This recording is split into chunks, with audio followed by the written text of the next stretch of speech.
Bonjour à tous et bienvenue à cette nouvelle conférence en ligne proposée par VK. Aujourd'hui, nous traiterons de l'économie sociale et solidaire comme vecteur de développement de l'emploi local. Pour ce faire, nous accueillons Karine Melzer, qui est animatrice du réseau des chambres régionales de l'économie sociale et solidaire au sein du Conseil national de l'économie sociale et solidaire. Donc Karine, bonjour. Bonjour. Alors avant de vous laisser la parole, je vais donner quelques petites précisions sur le déroulement de la conférence.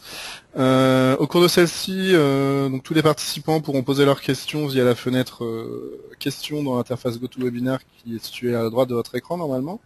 Madame Elzer y répondra dans la mesure du possible au cours de sa présentation et à l'issue de celle-ci, puisqu'on aura une séance de questions-réponses. Donc ne vous déconnectez pas à la fin de la présentation, puisqu'on aura cette séance de questions-réponses. Si d'aventure d'autres questions vous venez à l'esprit une fois la conférence terminée, vous pourrez les poser sur le forum VK à l'adresse www.vk.fr/forum/ et Madame Elzer donc pourra y répondre dans les jours à venir. Enfin, sachez que cette conférence donnera lieu à un enregistrement qui sera mis en ligne et dont le lien vous sera envoyé dans les jours à venir. Voilà. Karine, je vous laisse la parole, c'est à vous. Oui, donc bonjour à tous. Je suis ravie de partager cette petite heure avec vous. On a un programme un peu chargé, mais on va essayer de tenir les horaires. D'abord, savoir d'où je pars et puis je suis. Donc, moi, j'ai fait des études universitaires en développement local et j'ai travaillé une dizaine d'années dans des structures locales d'économie sociale et solidaire, et notamment des chantiers d'insertion en lien avec le développement touristique et culturel, dans le logement social et dans le secteur de l'accompagnement associatif. Ça fait une dizaine d'années maintenant que je travaille dans le réseau des chambres régionales de l'économie sociale et solidaire. D'abord 4 ans en région Aquitaine et puis depuis 6 ans au sein du Conseil national, donc sur l'animation du réseau des CRES.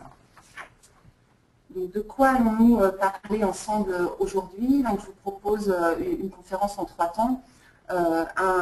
Revenir rapidement sur l'économie sociale et solidaire, son ESS, son histoire, son poids économique, sa structuration et puis les principaux enjeux et constats qu'on peut faire aujourd'hui. Un deuxième temps pour analyser les grandes lignes de la loi Hamon et plus particulièrement les articles qui impliquent les collectivités locales. Et puis, dans un troisième temps, vous illustrer les modalités de travail entre les collectivités locales et les institutions et les réseaux et entreprises de l'ESS d'autre part. Nous approfondirons ces pistes et ces modalités de travail autour d'exemples concrets, autour de la question du maintien et du développement d'emplois que j'ai pu piocher dans une demi-douzaine de régions. Donc, première partie, qu'est-ce que l'ESS? Quelques données de cadrage. Donc, l'économie sociale, en fait, il a toujours existé des organisations solidaires dans les sociétés humaines, les corporations de métiers, les fruitières, etc. Mais on peut dater la naissance réelle de l'économie sociale au début du XIXe siècle, au moment de la croissance capitaliste. C'est une naissance qui s'est basée sur un mouvement de pensée sociale hérité du siècle des Lumières et un mouvement de pratique collective pour répondre à des besoins. Et on pourrait résumer finalement l'économie sociale à créer de l'activité collectivement pour répondre à des besoins communs.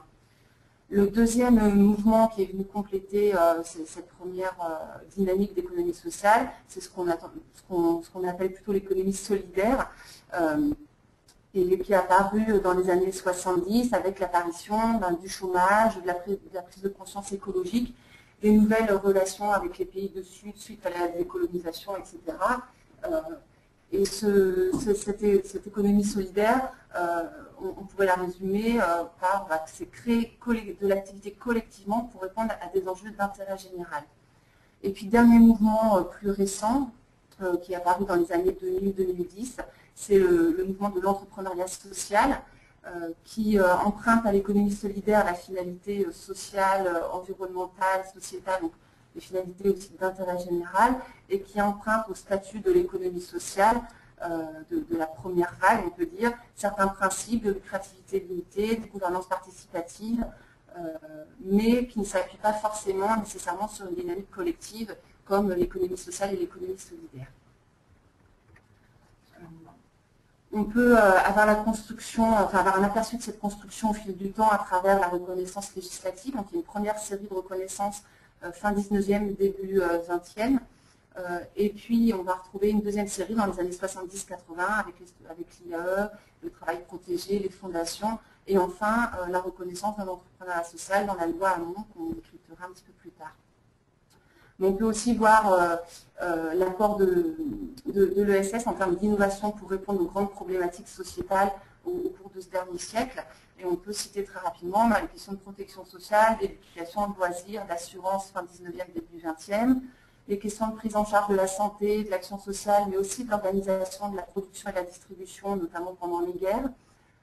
Et puis, un peu plus tardivement, tout ce qui est éducation populaire, logement, culture, puis insertion professionnelle, service à la personne, éducation à l'environnement, recyclage, énergie verte au cours de ces 50 dernières années. Riche de cette histoire, l'économie sociale et solidaire aujourd'hui, c'est un champ important de notre économie et de nos emplois en France. Ça représente presque 14% de l'emploi privé français et plus de presque 223 000 établissements employeurs.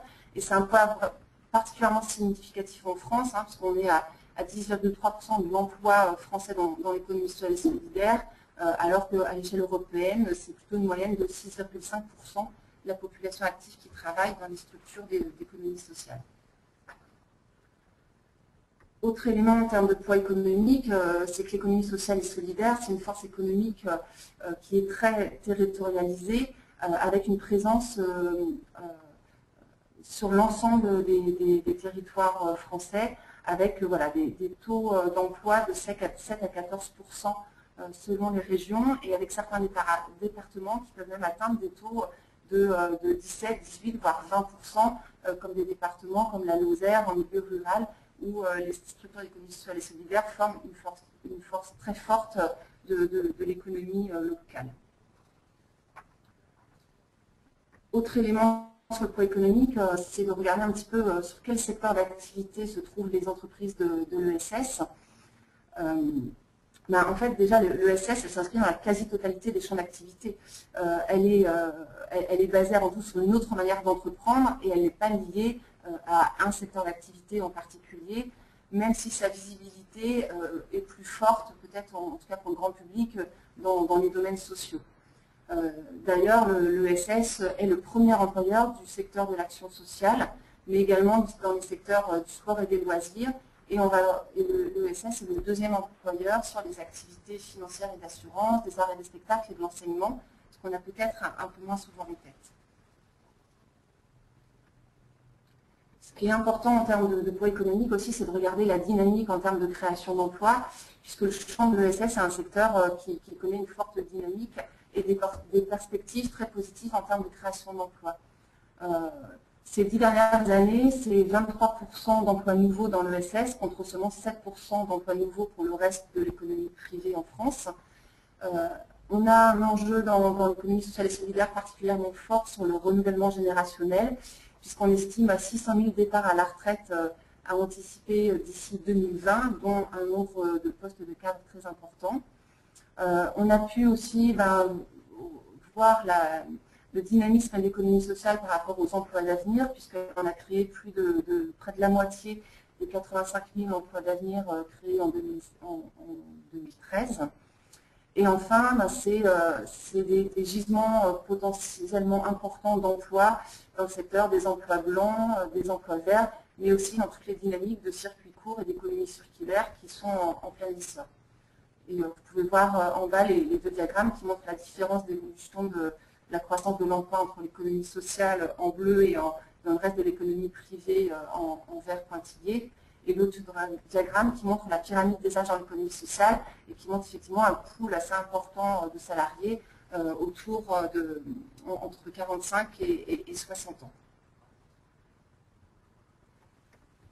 Donc voilà le portrait un petit peu rapide de l'histoire et du poids économique de l'économie sociale. On va s'arrêter un petit instant sur la structuration de l'ESS parce que c'est une autre caractéristique de ce champ, c'est de s'appuyer sur une organisation en réseau. Une organisation qui peut sembler complexe, mais qui apporte des plus-values significatives. D'abord, ces réseaux, leur premier rôle, c'est de garantir une pérennité des projets politiques des entreprises de l'ESS et de constituer une force de lobbying pour faire reconnaître cette approche différente de l'économie, de l'entreprise, du travail et du lien entre activité économique et territoire. Autre apport de cette mise en réseau, c'est de bénéficier d'une expertise très qualifiée sur les secteurs d'activité, sur les évolutions sociétales, sur les innovations sociales et les spécificités territoriales. Enfin, ça permet de mutualiser une offre de services des entreprises d'un secteur, d'un territoire, d'une famille de l'économie sociale et solidaire, avec des réponses adaptées à leur secteur d'activité ou à leur spécificité juridique.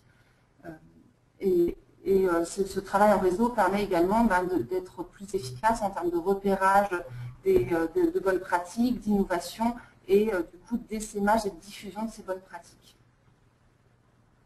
Et enfin, l'intérêt de la mise en réseau, c'est aussi de favoriser les coopérations entre les entreprises de l'ESS, mais aussi entre elles et les autres entreprises des territoires, et travailler à l'échelle de filières de territoires pour créer de la dynamique du développement économique et des dynamiques en termes de développement d'activité.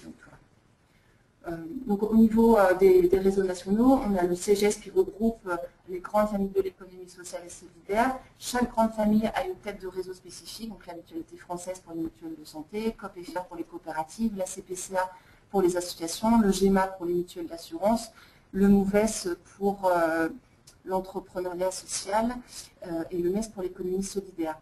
En dessous, on va avoir des réseaux sectoriels, et je vous ai mis quelques exemples. Dans les coopératives, on va avoir les SCOP, on va avoir les coopératives de consommation, les coopératives bancaires, les coopératives artisans, etc. Et de la même manière, dans le secteur associatif, on va avoir les réseaux du sanitaire et social, les réseaux d'éducation populaire, les réseaux des droits de l'homme, etc. Qui vont se conforter en pyramide comme ça de réseaux. À côté de ces réseaux et de ces fédérations, on a les syndicats employeurs de l'économie sociale, qui sont l'UDES, qui regroupe 25 branches professionnelles, et l'UNIFEP, qui est le syndicat employeur sur le secteur sanitaire et social. À côté de ces réseaux nationaux, on a à peu près la même structuration à l'échelle des territoires, avec les CRES, donc les chambres régionales de l'économie sociale et solidaire, qui rassemblent les différentes familles de l'ESS, les différents réseaux sectoriels et les différentes entreprises de leur territoire régional, et pour faire travailler tout le monde ensemble. Donc, je vous mets pour que vous ayez un aperçu de l'organisation en réseau. Donc, vous voyez que c'est assez complexe et assez dense, mais avec à chaque fois des structures qui permettent de regrouper ces réseaux et pouvoir accéder à l'ensemble de ces représentations via les CRES sur les territoires ou via le CGS au niveau national. Donc, quel grand constat et enjeu on peut faire? Donc, on peut en faire une liste très longue, donc j'ai vraiment retiré les principaux éléments marquants du moment. C'est que l'économie sociale et solidaire, c'est une économie qui fait ses preuves, mais qui reste mal connue et mal soutenue. Voilà, je vous ai mis, par exemple, le diagramme, il y a une étude de notoriété de l'ESS auprès des jeunes qui a été faite par le CSA et le programme Jeunesse en 2011, et qui montre que la moitié des jeunes ne connaissent pas du tout l'économie sociale et solidaire, et dans la moitié qui connaît, et en fait, il y en a 37% qui ne savent pas vraiment de quoi il s'agit. Donc il y a encore un effort très important d'éducation, d'information et de sensibilisation des jeunes à cette forme d'économie. Une économie donc, qui reste mal connue et qui est relativement peu soutenue. Je vous ai mis les grands chiffres, mais pour vous ayez une idée des ordres de grandeur. Le réseau des chambres de commerce et d'industrie, c'est quasiment 4 milliards d'euros de budget annuel. Les chambres de métiers et d'artisanat, c'est 700 millions, les chambres d'agriculture aussi, et le réseau des chambres régionales d'économie sociale et solidaire, c'est 10 millions d'euros. Donc on a vraiment des facteurs aujourd'hui de financement et de moyens pour développer les entreprises et les filières dans l'économie sociale et solidaire qui sont bien en deçà de ce qui peut exister sur les autres champs économiques. Autre constat, c'est que c'est un secteur, on l'a vu ensemble, qui est très structuré en réseau, mais qui est encore peu articulé. Au niveau des réseaux, enfin, en interne de l'économie sociale et solidaire, d'où les efforts ces dernières années de pouvoir rassembler au maximum ces acteurs dans des espaces communs pour définir des stratégies mais aussi mettre en place des outils partagés et travailler vraiment sur la complémentarité des différents types d'acteurs. Et un secteur encore peu articulé aussi avec les pouvoirs et les politiques publiques, même si on le verra dans le déroulé de la conférence, il y a de plus en plus d'espaces de concertation et de co-construction qui se mettent en place entre les collectivités locales et les acteurs et entreprises de l'économie sociale et solidaire. Enfin, troisième constat enjeu que j'ai noté, c'est un risque de banalisation qui fragilise le projet de transformation sociale porté par l'ESS. On l'a vu très rapidement dans l'historique, au départ, l'économie sociale, elle s'est bâtie aussi sur un mouvement de pensée qui recherchait plus d'égalité, plus de solidarité dans le champ économique et dans la société en général. Ces risques de banalisation, ils se concentrent essentiellement autour de 3 points. Une évaluation des activités des entreprises de l'économie sociale qui est souvent basée sur des critères très quantitatifs et court terme et qui va à l'encontre de l'évaluation du réel impact social et sociétal de l'ESS. Deuxième élément, c'est des modalités de partenariat avec les pouvoirs publics qui tendent de plus en plus à de la prestation sans prendre en compte la plus-value et la nécessité du projet global de sa structure. On va souvent isoler une action alors que celle-ci n'a de sens que quand elle est associée à d'autres actions et au projet global, projet politique de la structure. Et enfin, un troisième risque relatif à la banalisation, c'est la montée en puissance d'une part de ce qu'on pourrait appeler le social washing des entreprises privées hors ESS, qui est vraiment préjudiciable en termes de communication et de visibilité de l'ESS. Et puis, d'autre part, sur le positionnement de ces entreprises privées lucratives sur des marchés porteurs. Et on le voit par exemple dans l'aide à domicile, où il y a un développement de l'activité par des entreprises lucratives, mais qui vont se positionner uniquement sur des marchés solvables et du coup qui fragilisent les modèles économiques des associations d'économie sociale sur ces secteurs-là. Après ce rapide tableau de l'ESS, on va entrer plus directement dans le décryptage de la loi Hamon relative à l'ESS. Déjà, c'est une première en France de faire une loi relative à l'économie sociale et solidaire, mais ça s'inscrit aujourd'hui dans un courant européen de législation. Et on a pu voir une loi sur l'ESS être votée en Espagne, au Portugal, en Belgique, et on sent bien que c'est un courant qui prend de plus en plus de force au niveau européen. Et c'est de bon ton, effectivement, qu'en France, on se soit attaché aussi à écrire une loi pour reconnaître cette forme d'économie. Donc ce projet de loi, il a été voté début novembre au Sénat et il sera présenté à l'Assemblée nationale en avril 2014, avec des objectifs affichés par le ministère qui sont la création d'emplois, et 2, le changement d'échelle par la reconnaissance, le financement et des dispositifs de développement des entreprises de l'ESS. Alors, quelles sont les principales mesures de cette loi, sachant que j'approfondirai davantage dans les articles concernant directement les collectivités. La première chose, c'est que cette loi, elle définit l'économie sociale et solidaire, elle définit son périmètre. Et cette définition, elle est basée sur le mode d'entreprendre. C'est une définition qui est inclusive, c'est-à-dire que le ministère ne s'est pas arrêté au statut historique de l'économie sociale, mais a bien pris en compte les nouvelles dynamiques issues de l'économie solidaire et de l'entrepreneuriat social. Et par contre, en réaffirmant certains principes de lucrativité limitée, de démarche participative au niveau de la gouvernance, et puis d'attention à la finalité de l'activité pour les structures qui n'auraient pas les statuts historiques. Autre disposition générale, c'est une évolution de l'agrément qui s'appelait entreprise solidaire avant, qui va devenir l'agrément entreprise solidaire d'utilité sociale, pour favoriser notamment le fléchage des politiques publiques vers un certain type d'entreprises, qui sont des entreprises de l'économie sociale à finalité sociale clairement définies. Et enfin, dans les dispositions générales, il y a une affirmation d'organisation collective pour favoriser la promotion et le développement de l'ESS, qui sont d'une part le Conseil supérieur de l'économie sociale et solidaire au niveau national, qui est un espace de concertation entre l'État, les ministères et les acteurs de l'économie sociale, et les CRES sur les territoires, dont on a déjà parlé, qui sont des structures de rassemblement, de représentation et de coordination des réseaux et entreprises de l'économie sociale et solidaire sur les territoires régionaux. Donc on va rentrer là dans les dispositions qui concernent directement les collectivités locales.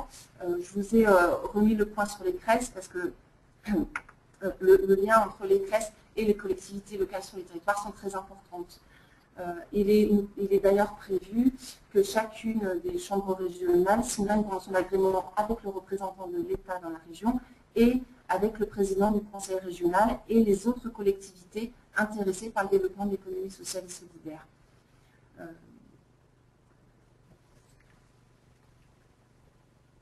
Voilà. D'autre part, voilà, ces CRES, on va retrouver leur rôle dans un certain nombre de dispositions relatives aux politiques territoriales de l'ESS et pour permettre une meilleure coordination et coopération entre les pouvoirs publics et les acteurs de ce champ économique. Alors, concernant les politiques territoriales de l'ESS, donc l'article 5 de la loi, des éléments importants, c'est que les conseils régionaux sont identifiés comme chefs de file pour élaborer une stratégie de développement de l'ESS intégrée au schéma régional de développement économique et que cette stratégie de développement, elle soit faite en concertation avec les CRES, avec les organismes d'entreprise de l'ESS et qu'elle puisse donner lieu, cette stratégie, à des contractualisations avec les autres collectivités locales, donc les départements, les communes, les EPCI, pour mettre en œuvre des stratégies concertées et pour permettre le déploiement de l'ESS sur l'ensemble des territoires. Autre point de ces politiques territoriales, c'est l'organisation de conférences régionales de l'ESS tous les 2 ans, qui devraient être organisées par le représentant de l'État en région et le conseil régional, en invitant, comme dans le cadre de stratégie de développement de l'ESS, en invitant les CRES, les réseaux d'acteurs locaux et les représentants des collectivités territoriales qui souhaitent mettre en place des politiques de développement de l'ESS, ainsi que les partenaires sociaux. L'objectif de ces conférences régionales, ce sera de débattre des orientations, de définir des priorités et de débattre des moyens et des résultats des politiques locales de développement de l'ESS et enfin d'évaluer la délivrance de l'agrément entreprise solidaire d'utilité sociale. Troisième point sur les politiques territoriales, c'est la définition des pôles territoriaux de coopération économique, qui sont des regroupements d'entreprises à l'échelle locale qui génèrent de la plus-value économique en coopérant ensemble. Et l'idée, c'est que les collectivités locales puissent participer à la labellisation de ces PTCE et puissent participer à leur développement et à leur émergence. Autre article qui concerne directement les collectivités locales, c'est l'article 9 sur la commande publique, où l'enjeu, c'est vraiment de stimuler les politiques d'achat responsable, à la fois en assouplissant les ordonnances qui géraient jusqu'à aujourd'hui les marchés publics et la commande publique, et en incitant fortement les pouvoirs publics à mettre en place des schémas de promotion des achats publics socialement responsables, en se fixant des objectifs, des modalités de mise en œuvre et une évaluation des objectifs qui ont été fixés. Et ces conventions pourraient donner lieu à des conventions entre le représentant de l'État, les collectivités locales et des organismes type maison d'emploi, PLI, mission locale, pour faciliter le recours aux clauses sociales par les entreprises d'un territoire. Dernier article qui concerne directement les collectivités locales, c'est l'article 10 qui concerne les subventions publiques. Et là, l'enjeu pour le ministère, c'était de pouvoir sécuriser les pouvoirs publics et encourager le recours aux subventions plutôt qu'aux appels d'offres, en donnant une définition législative à la subvention qui permette de sécuriser les services techniques et les élus des collectivités locales dans leur politique vis-à-vis des associations et des entreprises de l'ESS. Pour finir le tour rapidement de la loi Hamon, mais sans rentrer dans les détails, mais pour que vous ayez une vue d'ensemble de la loi, les autres dispositions générales de la loi, elles concernent le Grand Paris, mais on peut se dire que ce qui est inscrit pour le Grand Paris, ça devra servir aussi aux autres métropoles qui sont en cours de définition dans la loi de décentralisation. Un article qui concerne le suivi statistique, un article qui concerne les dispositifs locaux d'accompagnement, et un article qui définit l'innovation sociale. Cette définition de l'innovation sociale, elle se fait autour de deux entrées, soit en répondant à une demande nouvelle correspondant à des besoins sociaux non ou mal satisfaits, soit en répondant par un processus de production innovant pour répondre à des besoins sociaux qui pourraient déjà être satisfaits, mais dont le processus de production apporte de la plus-value en termes de cohésion sociale, d'implication citoyenne, de tarifs des services et des actions rendues, etc. Ce qu'il faut avoir en tête, c'est que d'ici l'Assemblée, ce qui avait été dit lors du passage au Sénat, c'est qu'il y aurait un enrichissement de la loi sur justement les politiques territoriales de l'ESS. Et puis, autre chose qui n'avait pas été retenue en termes d'amendement en première lecture au Sénat, c'était une proposition qui avait été faite d'avoir un article sur une déclaration de principe facultative pour inciter les entreprises de l'ESS à développer leur exemplarité, notamment en termes de gouvernance, de parité, de participation des salariés à la stratégie, et qui nous semble, nous, un article important pour garantir justement qu'il n'y ait pas des dérives dans l'économie sociale et solidaire et que chacune des entreprises de ce secteur ait vraiment une réflexion forte sur sa manière d'agir, à la fois en interne, en externe avec ses partenaires, ses fournisseurs, etc. et globalement dans ses projets de développement. Enfin, sur la loi relative à l'ESS, il y a des dispositions particulières, mais je ne rentrerai pas du tout dans le détail de ça, concernant les différentes familles. Le titre 2 et 3 qui s'appliquent aux coopératives, qui sont des articles permettant de faciliter la transmission des entreprises à leurs salariés, et puis des articles relatifs aux droits des coopératives, et notamment aux unions de coopératives. Le titre 4 qui est relatif aux sociétés d'assurance et aux mutuelles et aux institutions de prévoyance de l'économie sociale. L'article 5 relatif aux droits des associations. L'article 6 aux fondations et fonds de dotation. Un article 7 sur les dispositions relatives à l'insertion par l'activité économique. Et puis un article 8 sur des dispositions diverses et notamment qui donne une définition notamment du commerce équitable.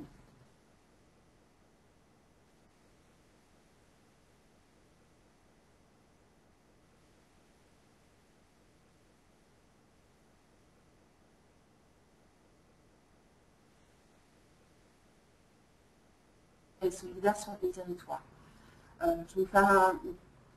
J'ai travaillé autour de 3 axes. Le premier, ce sont les stratégies territoriales de développement de l'ESS. Le deuxième, sur les politiques de développement socio-économique.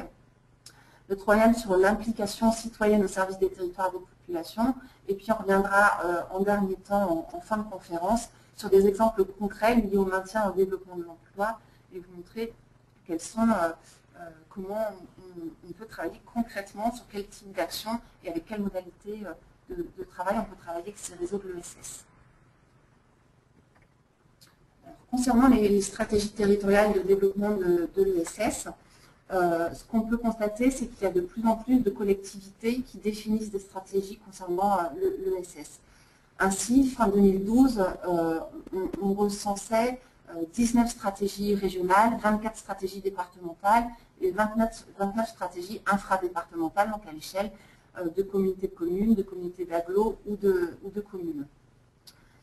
Ces stratégies, elles sont dans la très grande majorité des cas effectuées en concertation, voire en co-construction avec les acteurs de l'ESS du territoire, ce qui permet de croiser les points de vue sur l'existant, sur les enjeux, sur les priorités, d'articuler les démarches des différents pouvoirs publics avec les démarches propres au réseau et aux entreprises de l'ESS, de s'accorder sur un plan d'action à court, moyen, voire long terme et de définir et de partager le rôle réciproque de chacun, Et enfin, d'enclencher des dynamiques d'évaluation participative pour optimiser les modes d'action et faire évoluer les orientations et les priorités au fil du temps.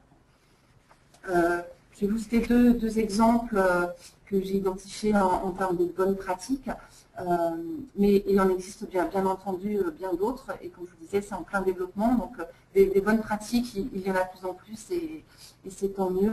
Alors, le premier exemple, c'est le contrat sectoriel économie sociale et solidaire du Conseil régional Rhône-Alpes, qui est issu d'une large concertation entre les acteurs de l'ESS du territoire régional, dont l'animation est confiée à la CRES. Et cette animation, elle se fait sur la base de groupes de travail thématiques ou sectoriels. Et une fois que la concertation entre les acteurs a eu lieu, il y a une négociation entre les priorités et les souhaits exprimés par ces acteurs et les priorités et les souhaits exprimés par le Conseil régional et l'État. Le contrat sectoriel nous permet de s'accorder sur des actions à mettre en œuvre et sur leur financement sur des périodes de 3 ans. Et il fait l'objet d'une évaluation alimentant les réflexions du contrat sectoriel suivant. Et donc là, ils en sont à leur 3e renouvellement de contrat sectoriel. Autre bonne pratique, c'est le conseil de l'ESS de la communauté urbaine de Strasbourg, qui est un espace de concertation et de co-construction. Ce conseil de l'ESS, il réunit les acteurs de l'ESS qui le souhaitent, donc les réseaux, les entreprises, il est très ouvert, hein, vraiment sur une démarche volontaire des entreprises et des réseaux pour y participer, et il réunit également les élus, les techniciens de la communauté urbaine de Strasbourg et des communes concertées. Il y a à peu près 300 acteurs de l'économie sociale et solidaire et 200 institutions.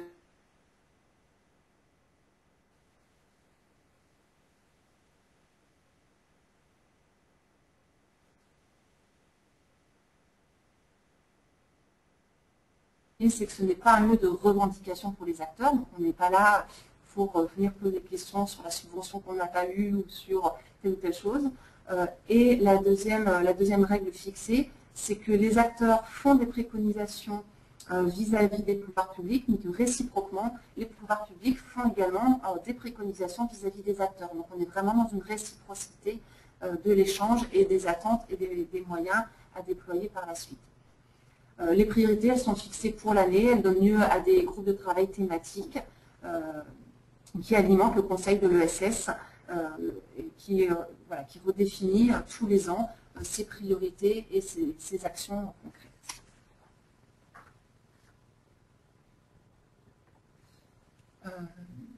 Deuxième grande entrée pour travailler avec l'ESS, c'est sur les politiques de développement socio-économique. L'ESS, elle bénéficie d'atouts incontestables en termes de développement économique local. Déjà, c'est une économie qui est territorialisée. Dans une scope, quand c'est les salariés qui sont propriétaires de leur entreprise, ils n'ont aucune envie de l'envoyer à l'autre bout du monde. Et quand des citoyens s'organisent pour développer une activité de crèche parentale, c'est bien sur leur territoire, donc ils ont besoin de ce service. On est vraiment dans une économie territoriale. Deuxième atout, c'est que c'est une économie qui innove pour répondre aux enjeux de la société et des territoires et aux besoins et aspirations de la population et qui s'appuie sur cette population pour construire de l'activité et du projet. Enfin, c'est une économie également qui s'attache à partager de façon plus équitable les richesses. C'est une économie qui réfléchit sur la base d'investissements sur le long terme, pas du tout sur le court terme. C'est une économie qui se développe avant tout sur la coopération plutôt que sur la compétition et la concurrence. C'est, comme on l'a vu, des entreprises qui travaillent en réseau, à la fois sur leur stratégie, sur des circuits courts, sur l'économie circulaire, mais également sur tous les types d'autres coopérations, de mutualisation, d'essaimage, etc. Et enfin, c'est une économie qui propose des solutions efficaces pour la reprise-transmission des entreprises et pour la création d'activités, comme notamment les coopératives d'activité et l'emploi qui sécurisent énormément le processus de création des entrepreneurs qui veulent développer une activité.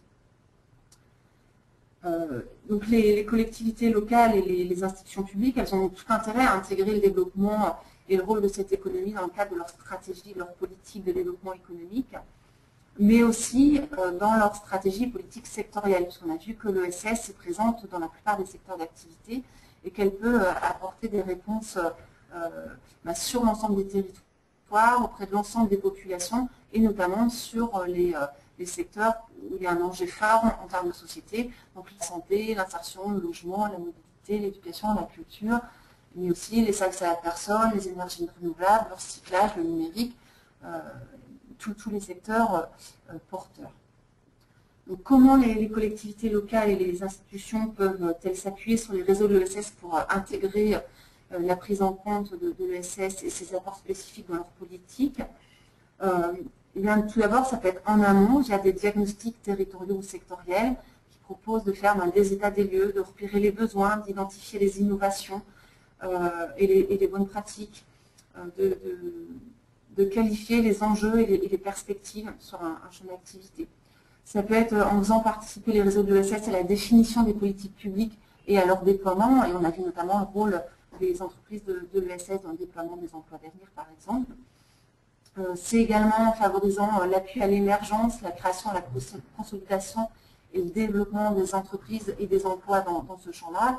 Et on a vu aujourd'hui que c'est quand même un secteur où les structures d'aide au développement des entreprises et des emplois sont beaucoup moins financées que dans d'autres champs économiques. Donc il y a encore des progrès à faire par rapport à ça. Et puis ça peut être en s'appuyant aussi sur les réseaux, sur les pôles territoriaux de coopération économique, pour stimuler et organiser les coopérations interentreprises sur leur territoire et en travaillant sur le développement de filières à des échelles territoriales un peu plus grandes. Autre atout indéniable de l'économie sociale et solidaire, c'est sa capacité à mobiliser et à faire agir les citoyens, qui sont à la fois l'enjeu premier des structures d'économie sociale et solidaire, mais qui en sont aussi les premières forces vives, tout comme elles sont les premières forces vives d'un territoire. Et qu'une collectivité locale, elle a tout intérêt à rendre ses citoyens actifs, parce que c'est eux qui vont repérer en premier lieu leurs besoins, qui vont réussir à s'organiser collectivement pour développer une activité et créer du coup de la cohésion sociale à l'échelle de leur quartier, à l'échelle de leur territoire, et en même temps cet engagement citoyen à travers le bénévolat, à travers les actions de consommation responsable, à travers la levée d'épargne solidaire et locale, choses comme ça va permettre de renforcer la capacité d'action des entreprises de l'économie sociale et solidaire.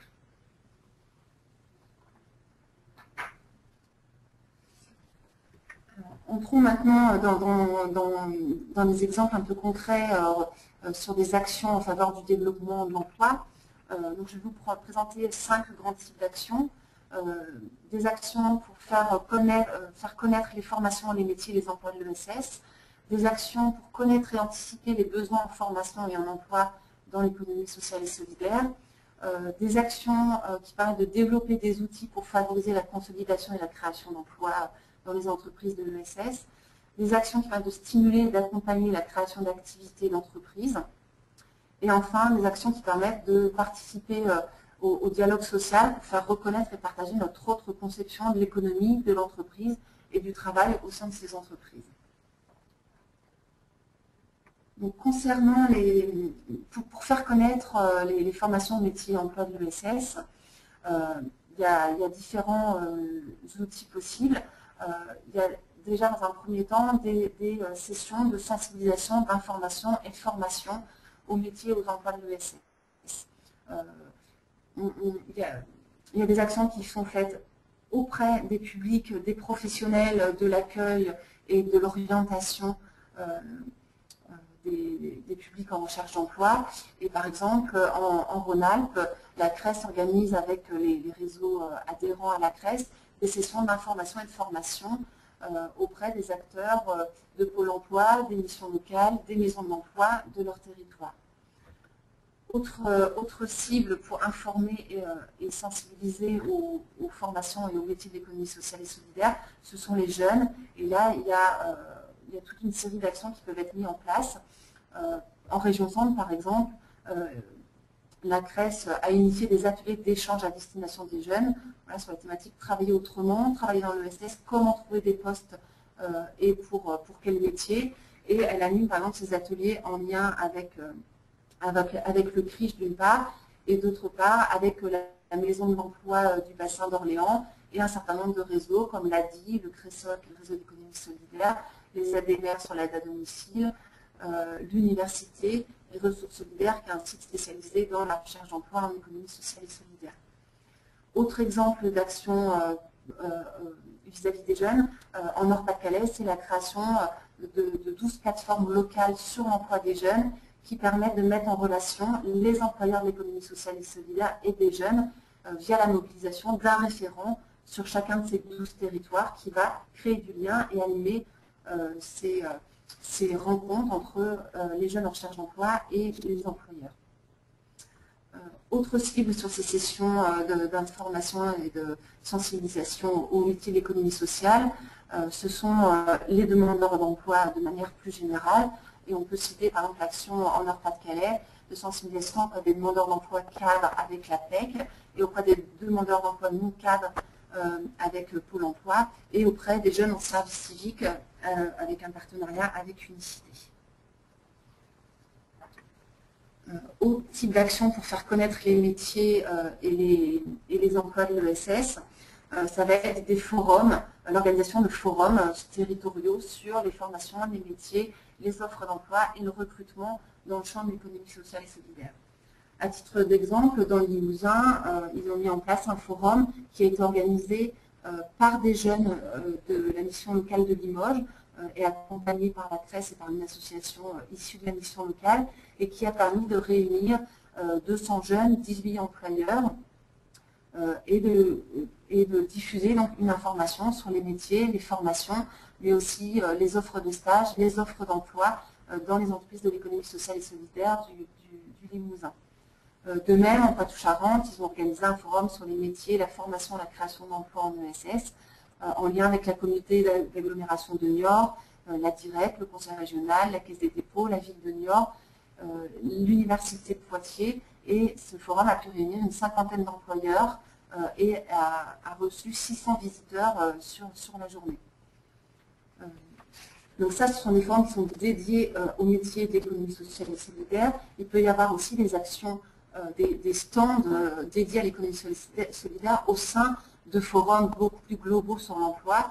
Et en Rhône-Alpes, par exemple, ils animent, la CRES organise avec ses adhérents et les entreprises de son territoire un stand sur les métiers de l'économie sociale et solidaire, les offres d'emploi,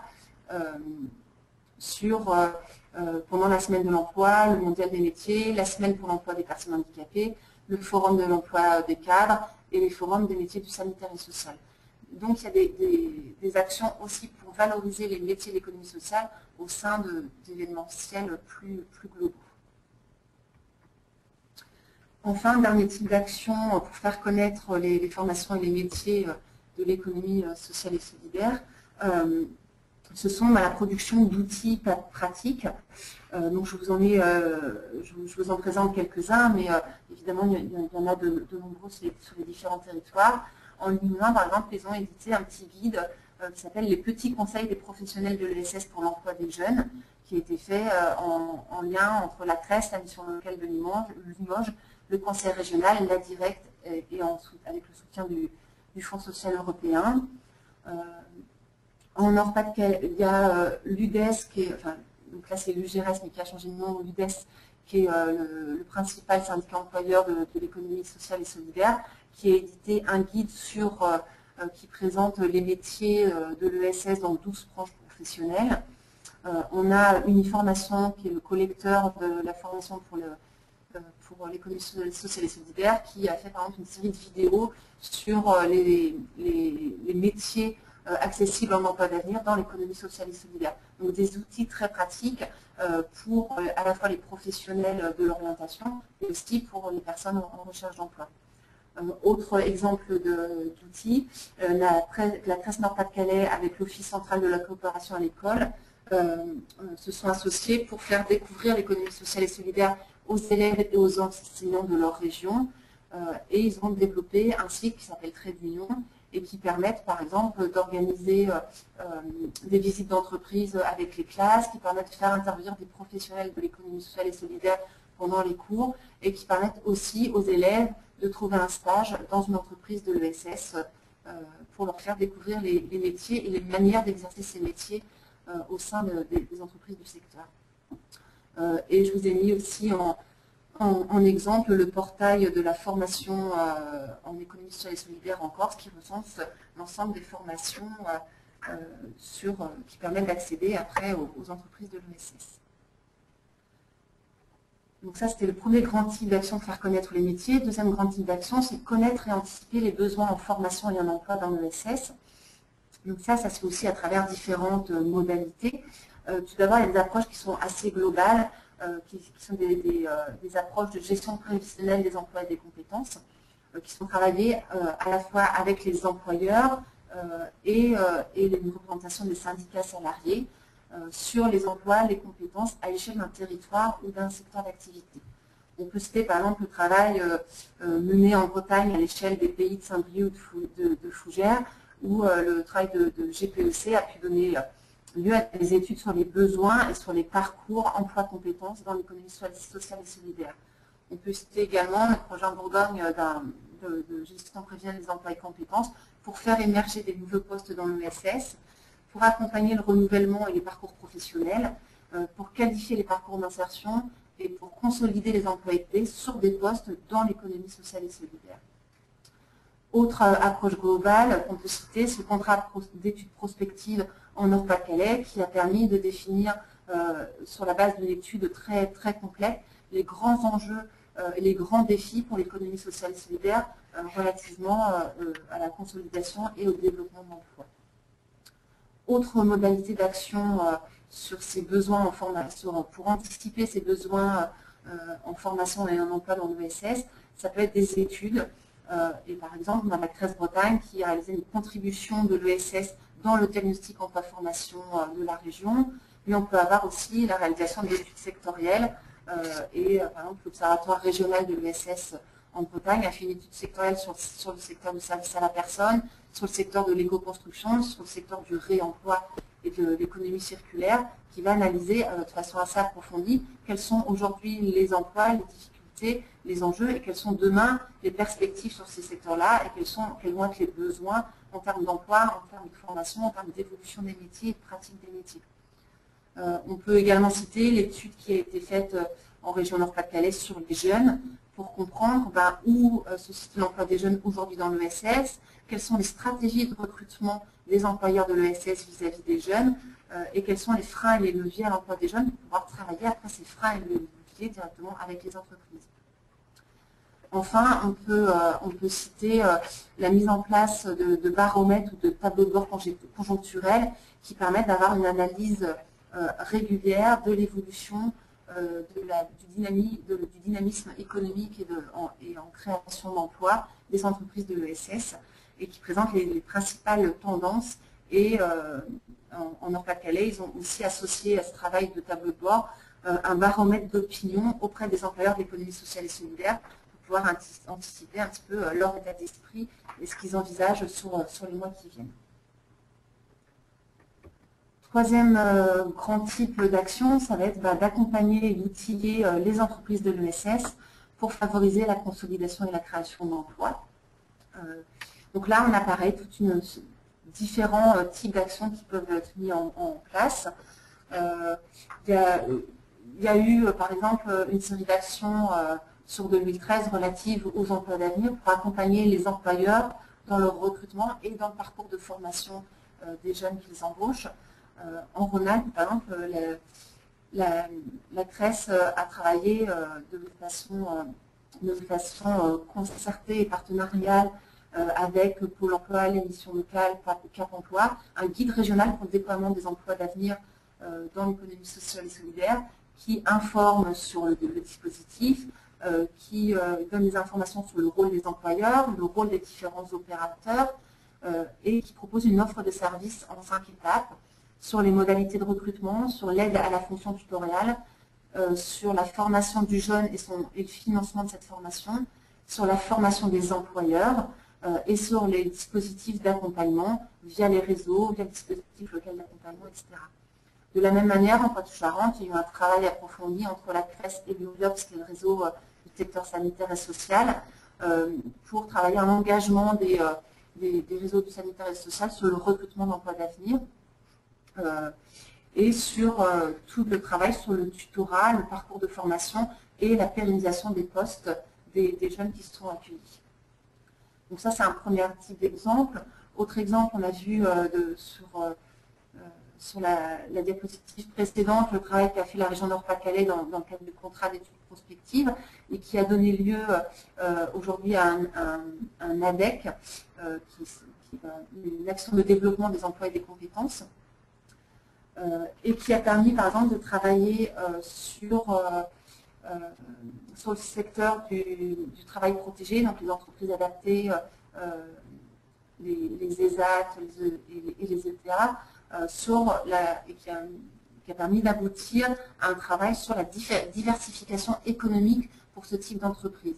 Donc on est parlé de problématiques liées à l'emploi et des besoins d'emploi en qualification, et on peut aller jusqu'à des actions du coup sur la diversification économique qui permettra de consolider et de développer de l'emploi derrière. De la même manière, il y a eu une action de mise en place pour développer des formations collectives et individuelles auprès de 360 salariés ciblés par les entreprises et les employeurs régionaux de l'économie sociale et solidaire pour outiller les salariés et les dirigeants et renforcer les capacités de mobilité professionnelle, anticiper les départs à la retraite et permettre les promotions au sein d'une entreprise et participer au renforcement du dialogue social au sein des entreprises. Enfin, on peut citer comme autre exemple le travail qui est fait par le comité régional des groupements d'employeurs en Poitou-Charentes et qui a pour vocation de favoriser la mutualisation d'emplois et donc de doter les territoires et les secteurs d'activité et les zones d'activité dépourvues de groupements d'employeurs et de sensibiliser et d'accompagner les entreprises dans leur réflexion et leurs projets de mutualisation d'emplois. Quatrième axe d'action, c'est de stimuler et d'accompagner la création d'activités et d'entreprises dans l'économie sociale et solidaire. Voilà, on travaille d'une part sur les entreprises existantes, consolider et développer l'existant, mais c'est aussi créer des nouvelles activités, des nouvelles entreprises et donc des nouveaux emplois dans l'économie sociale et solidaire. Et là, pareil, différents types d'outils. On a par exemple la CRES Limousin qui a travaillé avec l'outil Success sur une approche ludique de l'entreprendre autrement pour amener des jeunes dans une position d'entrepreneur de l'économie sociale et solidaire avec comme objectif de répondre à des enjeux de leur territoire en créant une activité, une entreprise, une association virtuelle dans un secteur spécifique, mais pour leur donner envie de passer du virtuel au réel et pourquoi pas de porter demain des projets de création d'entreprise. On peut citer aussi l'édition de petits guides sur l'entrepreneuriat social avec les ressources régionales pour aider un porteur de projet à créer son entreprise. On peut citer aussi la présence de l'économie sociale et solidaire sur les salons de création d'entreprise. Et par exemple, la CRES Nord-Pas-de-Calais avec l'ensemble des réseaux régionaux de l'économie sociale et solidaire tiennent un stand ESS au sein du salon créé qui a lieu tous les ans. Et puis après, on peut parler des outils, la structure juridique que sont les coopératives d'activité et d'emploi et qui permettent de créer son activité en étant salarié de la coopérative et de bénéficier de tous les services mutualisés, de services support, comme des fonctions juridiques, comptables, de secrétariat, etc. Enfin, par rapport à ces démarches-là, il y a des démarches plus globales et prospectives. En région PACA, par exemple, ils ont développé un portail qui s'appelle Sagesse Pro et qui est destiné aux professionnels de l'économie sociale et solidaire et aux porteurs de projets pour obtenir un maximum de données socio-économiques de leur territoire et de favoriser du coup l'aide à la décision, à la coopération entre les entreprises et puis à avoir une démarche plus prospective, identifier les besoins et pouvoir développer pour répondre à ces besoins identifiés. Autre démarche plus globale, on peut citer l'exemple du projet Massif Central qui a été mis en place en faisant coopérer CICRES, qui est un accélérateur d'initiatives en économie sociale et solidaire et qui a donné lieu à des diagnostics, à des actions, à des sensibilisations des élus, des techniciens sur les territoires et notamment sur la question du tourisme social et du logement en centre-bourg en milieu rural. Enfin, dernier grand type d'action relatif au maintien et au développement des emplois, ça va être de pouvoir participer au dialogue social pour faire reconnaître et partager notre autre conception de l'économie, de l'entreprise et du travail au sein de ces entreprises. Et donc, ça va être de travailler sur les questions de parcours professionnel, de sécurisation des parcours, du dialogue social interne aux entreprises, de la diversité, du handicap, de la santé au travail, de la qualité du travail. Donc, de travailler sur tous ces domaines-là. Et ça se fait en général à travers des espaces de dialogue social territorial qui permettent de faire dialoguer et agir ensemble les représentants des employeurs et les représentants des salariés pour améliorer les conditions de travail sur un territoire, sur un secteur, mais aussi pour travailler sur un peu les services, on va dire, annexes au fait de travailler, donc la garde d'enfants, la restauration collective, et de développer du coup des activités qui vont faciliter le travail des salariés. À côté de ces espaces de dialogue social très structurés, on peut avoir des démarches de sensibilisation à travers des colloques professionnels. Et en Corse, par exemple, ils ont travaillé sur 2012-2013 sur un colloque sur la qualité de l'emploi, le dialogue social et la gouvernance participative, un colloque sur les structures d'insertion par l'activité économique et les parcours professionnels, un colloque qui permettait d'avoir des regards croisés sur la structure associative avec des chercheurs de l'université de Corté et les associations voilà, pour confronter différents regards. Et puis un colloque sur le futur des sociétés coopératives en Corse qui permettent d'aborder les choses plus globalement, puis à l'interne de chacune des entreprises. Voilà dressé et rapidement le champ de l'économie sociale et solidaire et puis un peu plus dans le détail les divers types d'actions qui peuvent être mises en place. Ok. Je repasse la main à Weka pour vous présenter les outils. Merci beaucoup Karine pour votre présentation. Donc avant qu'on passe à la séance de questions-réponses, je vous présente simplement les offres VK en lien avec la thématique. Vous avez l'ouvrage Économie sociale et solidaire et insertion qui est disponible, et puis le tout nouveau guide pratique inséré par l'activité économique qui vient de paraître chez VK, donc qui permet de... Et puis également, ouais, merci pour le... Non mais c'est bon, vous pouvez passer à la suivante. Voilà, merci beaucoup. Une formation intitulée Insertion par l'activité économique, de l'insertion sociale à l'insertion professionnelle qui est disponible uniquement en intra.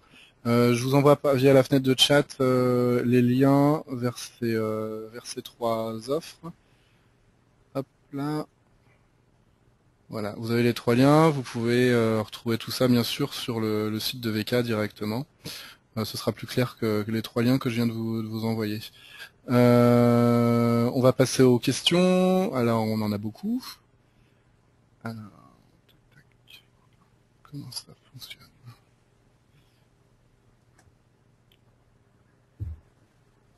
Alors, il y a Elsa qui souhaiterait savoir si une plateforme collaborative d'employeurs au niveau départemental est considérée comme locale et donc comme un PTCE. Alors, une plateforme d'employeurs, c'est-à-dire une plateforme d'employeurs, si c'est relatif à la fonction d'employeur et donc du coup au syndicat d'employeurs, pour moi c'est pas du tout un PTCE. Si par employeur, elle parlait plutôt d'entreprise, un regroupement d'entreprises locales, oui c'est un pôle territorial de coopération économique. Aujourd'hui, il y a ce qu'on appelle PTCE. En raccourci, il n'y a pas forcément une structure juridique derrière, mais c'est bien, ça a pour enjeu de réunir à l'échelle d'un territoire des entreprises qui peuvent générer, en se mettant ensemble, des nouvelles activités économiques, de la plus-value économique sur leur territoire, parce qu'elles vont coopérer en commun. En coopérant, elles vont pouvoir aussi accéder à des marchés publics auxquels elles ne pourraient pas accéder si elles n'étaient pas en coopération, etc. Donc oui, à l'échelle locale, c'est un PTCE. Aujourd'hui, il n'y a pas de labellisation officielle. Il y a eu un appel à projet de 4 ministères. Il y a une démarche nationale qui est animée par 5 réseaux nationaux de l'économie sociale pour promouvoir cette forme de coopération entre entreprises sur les territoires. Et du coup, il y a toute une série d'actions où elle pourra retrouver pas mal d'informations sur le site du labo ESS. Ok, merci beaucoup. Eric souhaiterait savoir quels critères pour définir une SARL, qu'une SARL est une entreprise sociale. Alors, jusqu'à maintenant, il n'y avait pas de critères clairement définis. Demain, avec la loi Hamon relative à l'économie sociale et solidaire, ces critères, ils sont clairement définis et reprennent en grande partie les principes de fonctionnement des entreprises à statut, donc associations mutuelles ou coopératives, à savoir une lucrativité limitée, une démarche participative au niveau de la gouvernance. Et puis, autre chose qui n'est pas nécessaire dans une entreprise à statut, ça va être d'avoir une activité clairement d'utilité sociale et de rendre un service social, sociétal ou environnemental à la société. Et donc ça, ce sera défini clairement dans la loi. Et ce qui est prévu dans la loi, c'est que ces entreprises à statut classique, SARL, etc., pour être reconnues entreprises de l'économie sociale et solidaire et donc de pouvoir revendiquer leur appartenance à l'économie sociale et solidaire, elles devront faire une démarche volontaire d'inscription, a priori auprès du centre de formalité des entreprises, mais ça, ce sera défini clairement par décret, et où il y aura un contrôle au niveau de leur statut et de leur règlement intérieur de la mise en œuvre de ces principes définis par la loi. Ok. Eddy souhaiterait savoir pourquoi 2 régions ne présentent aucune action ou partenariat autour de l'ESS. Aucune région? Non, 2 régions. Certaines régions. Pourquoi 2 régions ne présentent aucune action? Alors, moi, je ne connais pas de régions qui n'ont aucune action sur l'économie. Ah, sur les stratégies régionales, je suppose. Que c'était au niveau des conseils régionaux. Parce que cet élan, voilà, il est quand même relativement récent. Hein. Donc, il est fort, c'est une dynamique très forte. Et on voit aujourd'hui, voilà, quand je dis, j'ai plus en tête exactement, effectivement, c'est peut-être 22 régions qui ont une stratégie de définie. Donc, celles qui ne l'ont pas encore, c'est parce que, en général, c'est que c'est en cours de travail, ou que c'est prévu dans les années d'après, et que c'est peut-être une communauté d'agglo un peu forte qui a pris l'initiative dans un premier temps, que l'initiative régionale vient après, et c'est le cas, j'ai en tête, voilà, en région Midi-Pyrénées, où pour l'instant il n'y a pas de stratégie régionale, mais c'est aussi que c'est une très grande région, et que c'était plus difficile aussi d'animer cette concertation à l'échelle d'une grande région, et qui souhaitait peut-être s'appuyer sur des stratégies départementales ou infra-régionales avant de définir une stratégie plus globale à l'échelle de la région. Ok, alors Christophe souhaiterait savoir, alors d'abord il tient à signaler tout l'intérêt et la clarté de votre intervention, et ensuite il dit avoir une question spécifique sur les cyberemplois. Il dit, nous sommes en train de questionner l'évolution des pratiques en ligne de prévention santé et la possible création de nouveaux métiers de cyberpréventeurs en ligne. La loi Hamon aborde-t-elle la question de cette typologie de cyberemplois au service de l'économie sociale et solidaire? Alors, pas du tout. C'est pas du tout abordé. Après, tout ce qui est activité numérique, c'est identifié par l'État et par le ministère de l'économie sociale et solidaire comme des enjeux forts hein, pour les années qui viennent. Et on voit par exemple à travers le programme d'investissement d'avenir dédié à l'économie sociale et solidaire, où là on vient de relancer un appel à projet et il y a notamment un axe sur l'économie numérique. Donc il n'y a rien dans la loi et je pense qu'effectivement comme le dit l'internaute, c'est des métiers nouveaux qui apparaissent et je pense que la meilleure solution, c'est de tester, de mettre en place des choses, et puis il y aura des reconnaissances législatives plus tard. On voit l'économie sociale et solidaire, ça existe depuis 150 ans, la reconnaissance, elle vient seulement maintenant. Donc j'espère que ce sera plus rapide sur ce type de métier-là, mais il y a aujourd'hui des outils, en tout cas, voilà, et l'appel à projet du PAESS qui est en cours jusqu'à mai, peut être l'opportunité de proposer des projets d'envergure sur ces enjeux de métiers du numérique. Ok. Alors, Elsa demande s'il est vrai que les CRES défendent le fait que les associations ne pourront plus répondre au marché public. L'objet serait de diminuer la concurrence entre associations. Un représentant de la CRES Île-de-France nous l'a présenté en réunion, et cela a fait l'objet d'un grand mécontentement auprès des associations intermédiaires présentes ce jour-là. Alors, nous, alors je ne donnerai pas un positionnement global des CRES dans chacune des CRES. Globalement, nous, on est plutôt favorable, enfin, on est très favorable à ce qu'il y ait une reconnaissance législative qui sécurise la question de la subvention pour éviter justement qu'il y ait un recours systématique à de l'appel d'offres. Et souvent, on se rend compte que ce recours systématique, c'est par crainte des collectivités locales voilà, de ne pas être complètement dans les clous. On voit que sur par exemple la communauté urbaine de Strasbourg qui s'est engagée sur cette question des appels d'offres, des marchés publics, etc. depuis longtemps, ils ont bien levé toutes les problématiques juridiques et du coup, elles favorisent plutôt la subvention que l'appel d'offres quand c'est possible. Nous, on n'est effectivement pas pour stimuler une concurrence à tout craint entre les actions, mais plutôt favoriser le recours à une association parce qu'elle est ancrée sur son territoire, qu'elle travaille en partenariat avec d'autres acteurs, plutôt que parce qu'elle est 1 euro moins cher de la prestation que son voisin. Donc nous, bien sûr, voilà, l'enjeu de l'économie sociale et solidaire, je pense que c'est de générer de l'activité économique sur la coopération et pas sur la concurrence, et que cette coopération, il va vaut mieux qu'elle soit faite en amont dans un espace de concertation plutôt qu'en aval via des appels d'offres qui ouvrent plutôt à de la concurrence qu'à de la coopération interacteurs. Ok. Alors, nouvelle question de Bérénice qui voulait savoir où est la frontière entre concertation forte et co-construction, entre parenthèses, au vu de ce que nous avons cherché à faire en Aquitaine. Alors, en fait, c'est la différence, ce qu'on a nous pris comme prisme pour différencier les deux. La co-construction, c'est quand, et notamment voilà, en région Bretagne ou Rhône-Alpes, c'est quand ça a été en premier temps une démarche des acteurs, de travailler ensemble sur une stratégie commune du développement de leur champ de l'économie sociale et solidaire. Donc c'est les acteurs qui avaient pendant, souvent c'est long, ces démarches évidemment de concertation, de co-construction entre acteurs, qui ont duré pendant 12-18 mois, qui ont sorti des premiers documents et la collectivité locale s'en est emparée et ils sont rentrés dans une démarche de concertation entre ce qui était issu des acteurs et ce qui était issu des enjeux de la collectivité locale pour écrire ensemble une stratégie régionale de l'économie sociale et solidaire. La concertation, c'est plus quand ça vient de l'initiative de la collectivité locale et qu'elle va faire un effort de participation, d'échange, de dialogue avec les différents acteurs pour construire la stratégie finale. Allô ? Oui. Alors, pardon, excusez-moi.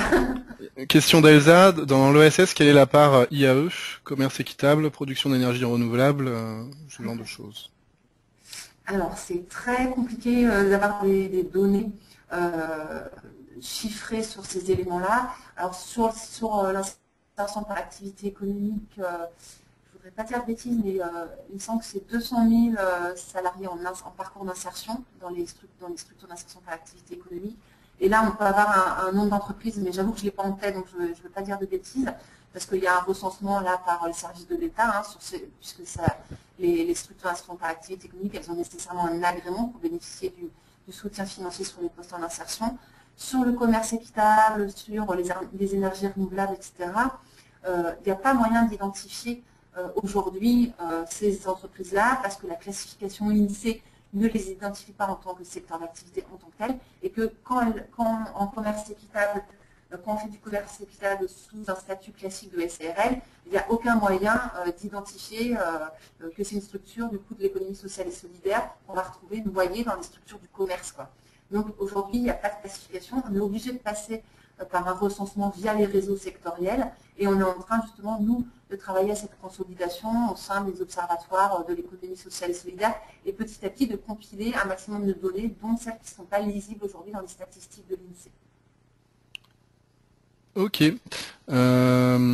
Eric souhaitait savoir en quoi les emplois de l'ESS diffèrent des emplois de l'économie globale. Alors, déjà, on ne peut pas traiter les emplois de l'ESS dans leur globalité, parce que vous imaginez bien qu'entre un petit club sportif qui a un encadrant à mi-temps et puis une mutuelle d'assurance qui a des milliers de salariés et qui est une très grosse entreprise, forcément, les conditions d'emploi, etc., ne sont pas du tout les mêmes. Ce qui diffère globalement l'ESS du reste de l'économie, c'est qu'on a une attention particulière à l'humain, donc aussi aux salariés et aux personnes qui travaillent au sein de nos entreprises. Après, voilà, dans les pratiques, dans la manière de le mettre en œuvre, il y a des choses très différentes. Et on va le voir de la même manière que dans les coopératives, dans les SCOP, Les salariés, ils sont complètement partie prenante de la stratégie, de la gestion, de la décision dans leur entreprise. Dans une association, le salarié n'a pas de statut qui lui reconnaisse d'avoir un rôle dans la définition de la stratégie de son association. Et c'est pour ça que le ministère proposait d'ajouter un amendement à la loi sur cette déclaration de principe pour pousser l'ensemble des entreprises à avoir des démarches de plus en plus vertueuses sur les différents aspects de gouvernance, de parité, d'accueil de personnes en insertion handicapée, de conditions de travail, etc. Ok. Elsa souhaitait savoir si le guide de la CRES sur les emplois d'avenir peut être diffusé et partagé. Alors oui, j'avoue que je n'ai pas vérifié, mais si ça se trouve, il est en ligne sur le site de la CRES Rhône-Alpes. Ou sinon, je vous ai mis voilà, l'adresse du site internet du CNCRES, où vous avez les coordonnées de l'ensemble des CRES. Et donc, il ne faut pas hésiter après à contacter les CRES pour connaître les outils qu'elles ont pu développer.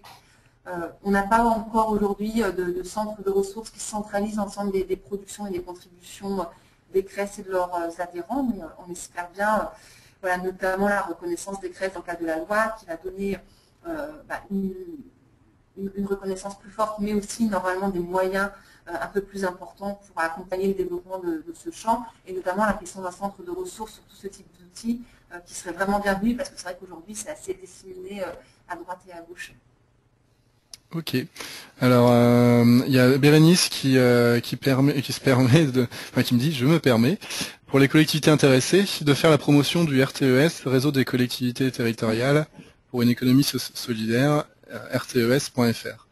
Voilà. Et donc, je pense que ça peut intéresser les collectivités intéressées par l'économie sociale et solidaire. Exactement. C'est vrai que je ne l'ai pas cité dans le cadre de la structuration sur l'ESS parce que je me suis vraiment attachée au réseau issu des entreprises et des acteurs de l'économie sociale. Mais ce réseau RTES, il est vraiment important pour mettre en lien les collectivités locales qui, justement, font un effort particulier sur le développement de l'économie sociale et solidaire parce que ça leur permet de réfléchir ensemble, de partager leurs bonnes pratiques, de s'outiller mutuellement. Et donc ça, c'est évidemment bienvenu. Et on espère qu'il y a de plus en plus de collectivités locales qui rejoindront ce réseau également. Ok. Alors, les dernières questions. Ah oui, Bérénice toujours qui voulait savoir quels étaient les moyens mis au service de l'ESS par l'État. Alors, ils sont relativement faibles, les services de l'État. Je vous l'ai montré assez rapidement en faisant une comparaison voilà, à la louche sur les chambres consulaires qui ont pour mission de représenter et de développer leur champ économique. Voilà, quand on voit, pour prendre une comparaison, voilà, parce qu'on ne peut pas difficilement comparer au CCE, où il y a un nombre d'entreprises de salariés évidemment très, très, très important, et puis sur les 4 milliards que je vous ai annoncé, il y a à peu près un quart du budget qui est pour la gestion des grands équipements, aéroports, ports, etc. Mais pour prendre quelque chose de plus comparable, les chambres des métiers, où il y a à peu près 900 000 salariés sur ce champ-là, 900 000 entreprises pardon, et 3 millions de salariés. Dans l'économie sociale et solidaire, c'est 225 000 entreprises et 2,3 millions de salariés. Donc on est juste un peu en dessous en termes d'actifs dans le champ de l'ESS. Et on a un budget de 700 millions d'euros d'un côté, de 10 millions d'euros de l'autre côté. Et aujourd'hui, pour vous donner un ordre d'idée, l'État finance les chambres régionales d'économie sociale et solidaire à hauteur de 30 à 50 000 euros sur leurs fonctions classiques. Donc c'est vraiment très réduit. Ok, merci beaucoup Karine pour cette réponse. On va arrêter là parce qu'il est déjà 12h15 passé. Je pense qu'on avait faire le tour des questions. Au pire, s'il y a des questions qui se retrouveront sans réponse, on les mettra sur le forum VK, dont je vous donnais l'adresse tout à l'heure, www.vk.fr/forum/. Merci à tous pour votre attention. Merci beaucoup Karine pour cette présentation. Merci à vous. Je souhaite un très bon